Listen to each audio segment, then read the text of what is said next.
Fala pessoal, estamos de volta com o programa DR. Eu sou o pastor Dudu. E eu sou a pastora Vanessa. E hoje estamos aqui para falar sobre luxúria. Eita. Fique ligado que o programa começa agora.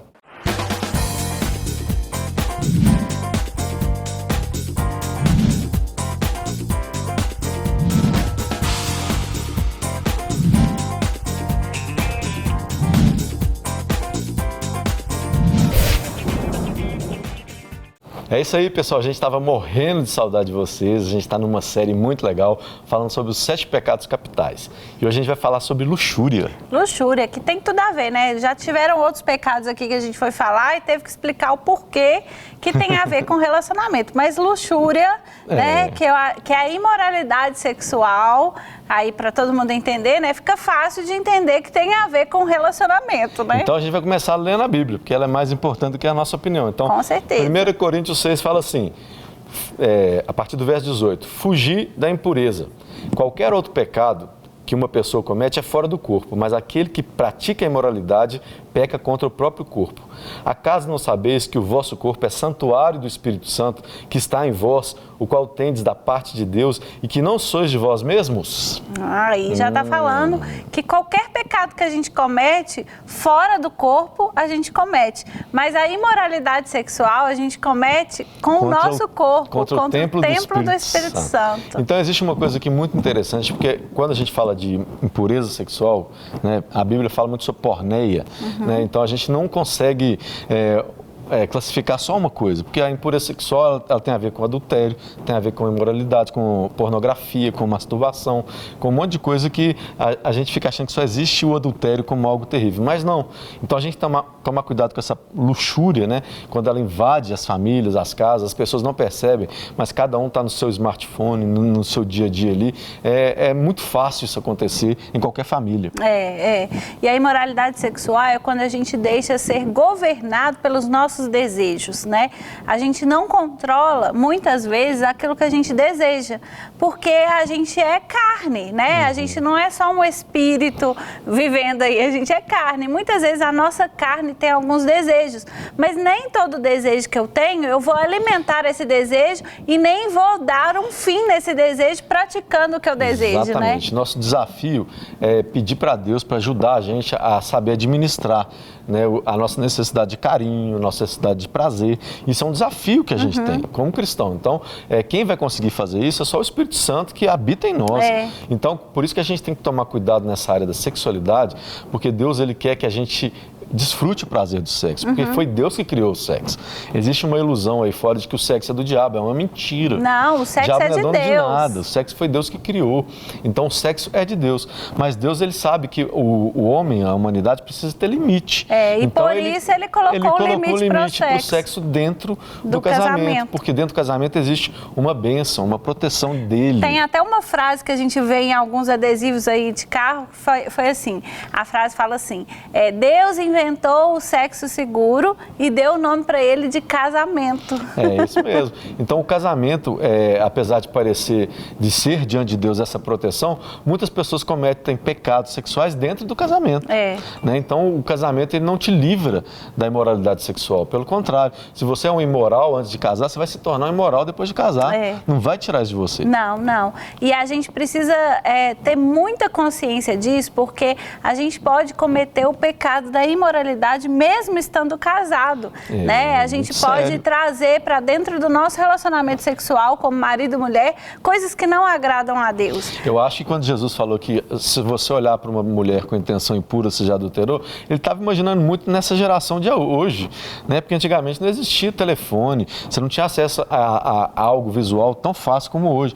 E Jesus já estava prevendo o futuro, ele já sabia as lutas que a gente teria nos tempos de hoje. Então ele falou assim, gente, cuidado com o que você está olhando, cuidado com os sites que você tem frequentado, cuidado com as pessoas que você segue no Instagram, né? Aqueles que só ficam de biquíni, aqueles que só ficam na musculação. Cuidado, porque isso aí desenvolve dentro da gente.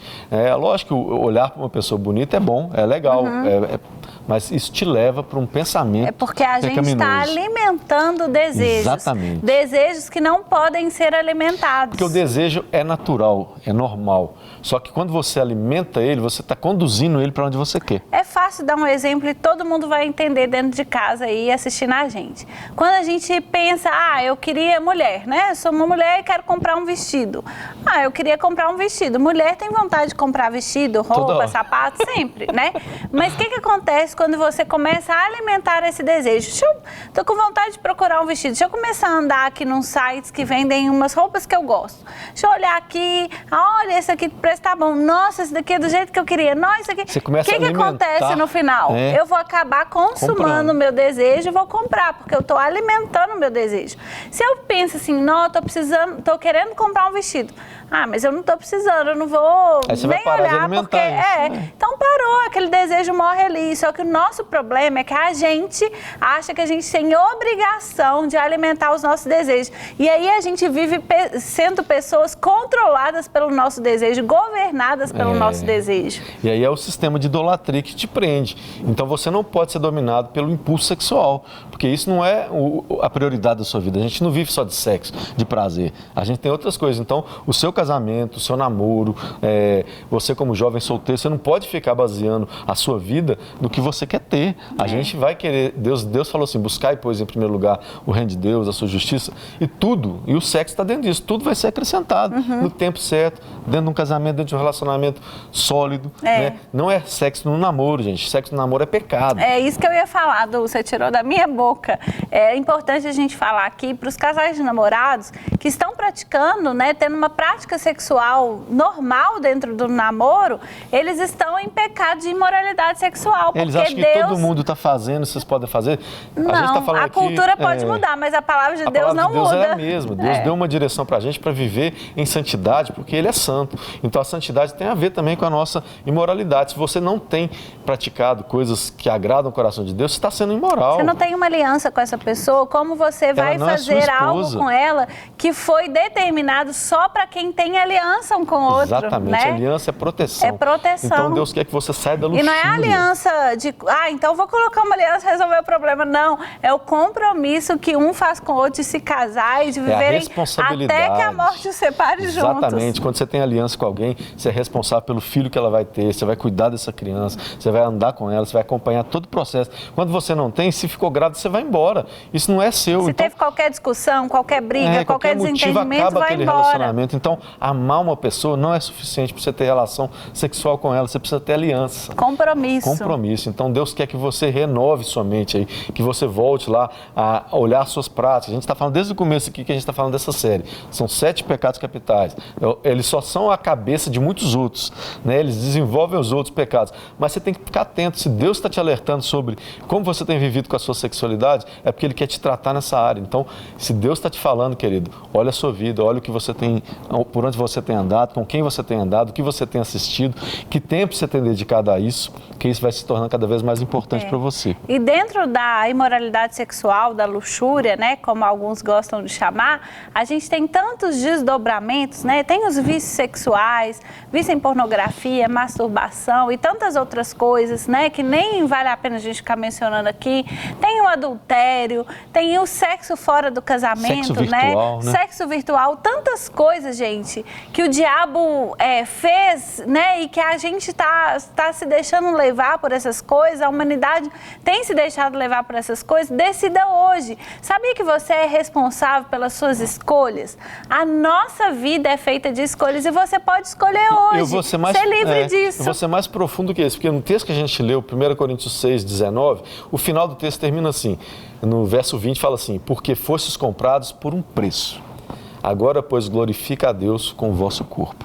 Então, o que Deus requer de mim, de você, é que a gente glorifique a Deus com o nosso corpo. Ele é templo do Espírito Santo, ele é habitação de Deus. Então, Deus quer que você santifique a sua vida. Amém. Então, pratique o sexo no casamento, que ele não seja arma de manipulação dentro do casamento, que não seja instrumento, mas que seja para você e seu esposo desfrutar de um prazer que vem de Deus. Glorificarem a Deus juntos. Exatamente. Então, a gente quer que você entenda essa palavra aqui como um recado de Deus, para que você santifique a sua vida em Deus, que você procure glorificar a Deus e honrar Ele com o seu corpo, que é templo do Espírito Santo. Amém, gente. Amém? O DR de hoje vai ficando por aqui e que você e seu relacionamento fiquem livres da imoralidade sexual em nome de Jesus. Lembre-se, é em Jesus que a gente tem a redenção de todos os nossos pecados e a gente tem a possibilidade de escolha nele. Você Amém. pode ser livre se tiver Jesus no seu coração e escolher ser livre de todos os pecados. Ele pode fazer isso por você. Isso aí, peça a Ele para te ajudar a governar seus afetos, seus desejos e o prazer. É isso mesmo, gente. O DR fica por aqui. Beijo e até a próxima semana com mais um Pecado Capital.